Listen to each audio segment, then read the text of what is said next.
Well, guys. Our commissioner can't do a video this week, and I have no idea why. I haven't been in touch with him about it. I hope all is well and okay with him. I can only jump to the assumption that he thinks he's going to lose. And we all know that he likely can't bring himself to admit to everybody that he's going to have a rough time this week. But haven't looked at his matchup yet, so I can't say that definitively. But what I'm going to do here as the big brother, who is obviously better at everything than the little brother, I'm going to go ahead and make a video and see if we can't fill the commissioner's shoes on some week matchups here. So some preview matchups. And we're going to start this week with my team versus Justin. So what we have here is El Último Bailar, which is Spanish for the last bailar, against Your Deepest Fantasy, which remains a stupid fantasy football name that Justin refuses to rid himself of.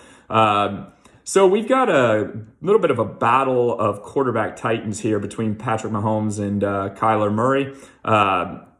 That's pretty much half of each of our teams, honestly. I mean, he does have that sweet stack with Nuke Hopkins, but of course, I've got Deontay Johnson, so that should offset that, no problem whatsoever.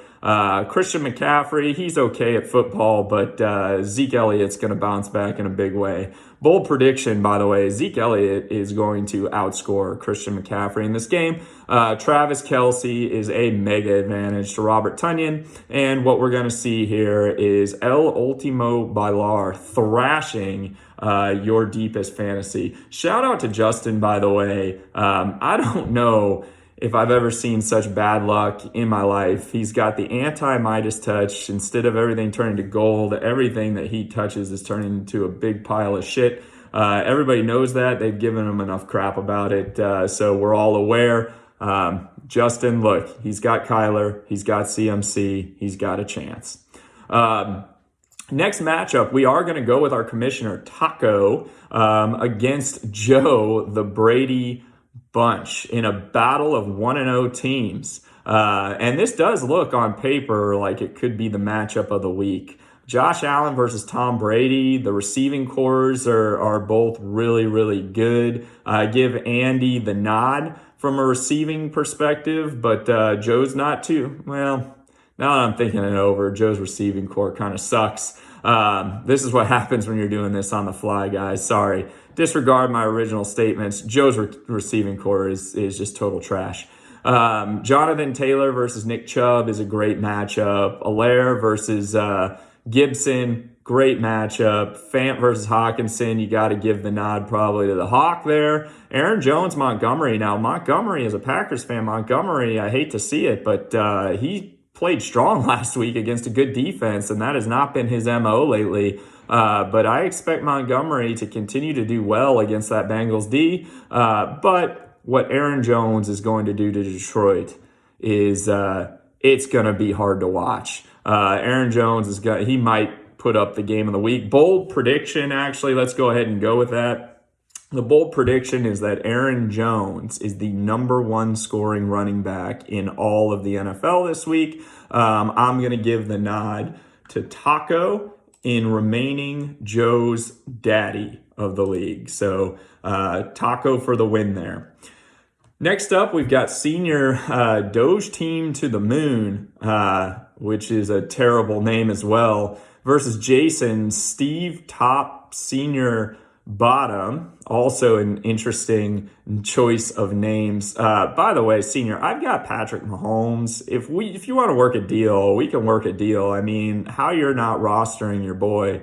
You've got two favorite teams, which is laughable, and you have neither of their quarterbacks. I mean, I think the league is right to give you a little bit of hell over that. I do like Aaron Rodgers to bounce back in a big way. Justin Herbert should eat a bit, at least this week against Dallas. DK Metcalf should eat. Justin Jefferson, T. Higgins, these guys will be all right. Tyreek Hill he's not going to eat as much because he's playing a very slow Ravens defense, but he'll get his. McLaurin, Keenan Allen, pretty decent receiving core for Jason. Alvin Kamara versus Joe Mixon, James Robinson versus Damian Harris. Pretty interesting matchup. I would normally give the nod there to Senior, but James Robinson is in the doghouse for some reason because Urban Meyer is just a horrible football coach. Mark Andrews likely to outscore Dallas Goedert. I like Ronald Jones to bounce back in a big way. Bold prediction for this game. I am going to say that the top scoring position player in this game is going to be Justin Jefferson. It's going to get it done in a big way against Arizona as the Vikings are playing from behind the whole time.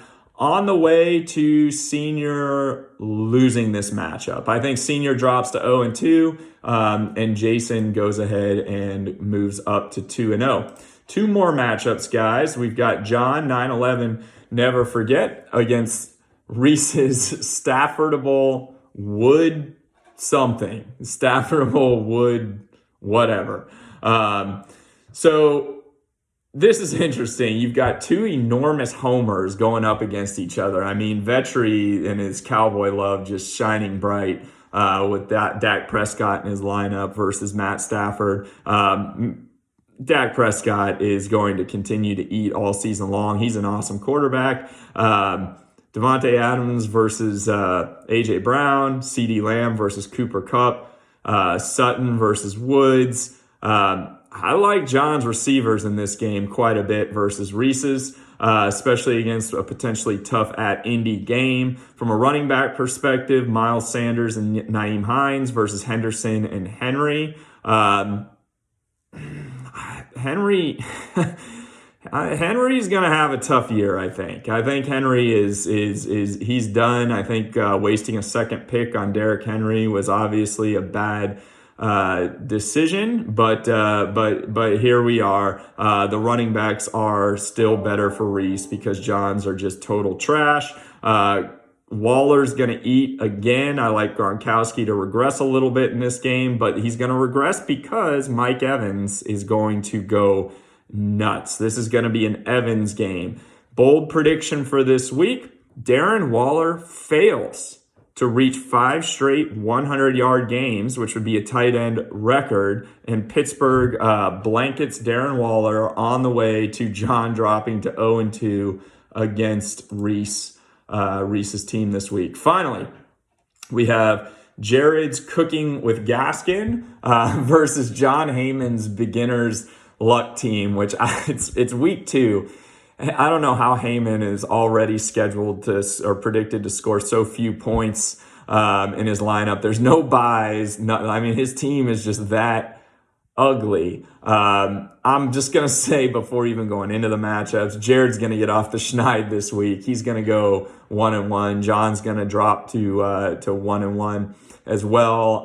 Calvin Ridley will bounce back, but Tampa Bay is still going to be tough. Lamar Jackson against KC, I think, is tasty. Russell Wilson's going to continue to eat on Heyman's side. Thielen is not going to keep eating. Lockett probably going to do well. Well, on the same token for Jared, Deebo Samuel is not going to have anything close to the same kind of game that he had. Running back wise, Dalvin Cook is going to come back in a big way this week. Myles Gaskin against Buffalo is pretty tough, but Austin Eckler and Najee Harris, I just don't think those guys are going to get it done through the season. George Kittle should bounce back, and DeAndre Swift looked really good in that first game. It looks like Goff is going to lean on those guys quite a bit. Swift is a massive advantage to James Conner sitting in Jared's flex. So again, this just confirms my initial suspicions are correct. Cooking with Gaskin is going to beat Beginner's Luck John Heyman. Bold prediction for this game. Cleveland defense goes for over 20. I don't know if that's that bold, honestly, against Houston, but I like the Cleveland D to go over 20 in this game. So that'll do it for the matchups. Good luck to everybody. Hopefully we get Andy back on the mic next week. This is certainly easier said than done, but I'm sure you all will attest that the big brother stepped up and showed the little brother a thing or two this week. Good luck, everybody.